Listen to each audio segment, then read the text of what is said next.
Ayan na yung ano, Miami cake na. Miami cake. Miami grapes cake ha.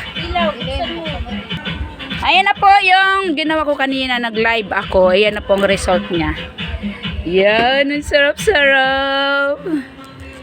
Masalong masarap yun naman. Nagganas ako ng ano, choco. Tsaka ang pinakailalim niya na flavor is ano flavor niya nang yung parang buko pandan pero mas malasa siya na may cheese yan na may basta mix niya eh. O di ba? Yan sarap oh. Ayan oh. Sarap na oh, di ba? Miami grapes cake, ayan na.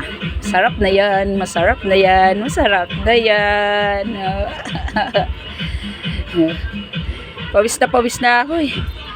Ayan, nakita nyo to. Ito na yung kanina yung nag-live ako, ito na yun. Na-stop lang kasi, na-stop yung live ko kasi may tumawag, kaya naputol. Yan na, ganda.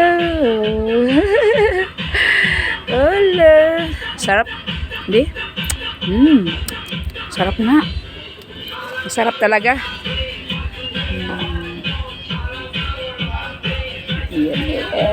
Yan. Maingay na dito sa amin. Mga kapitbahay namin naglabas na ng malalaking speaker.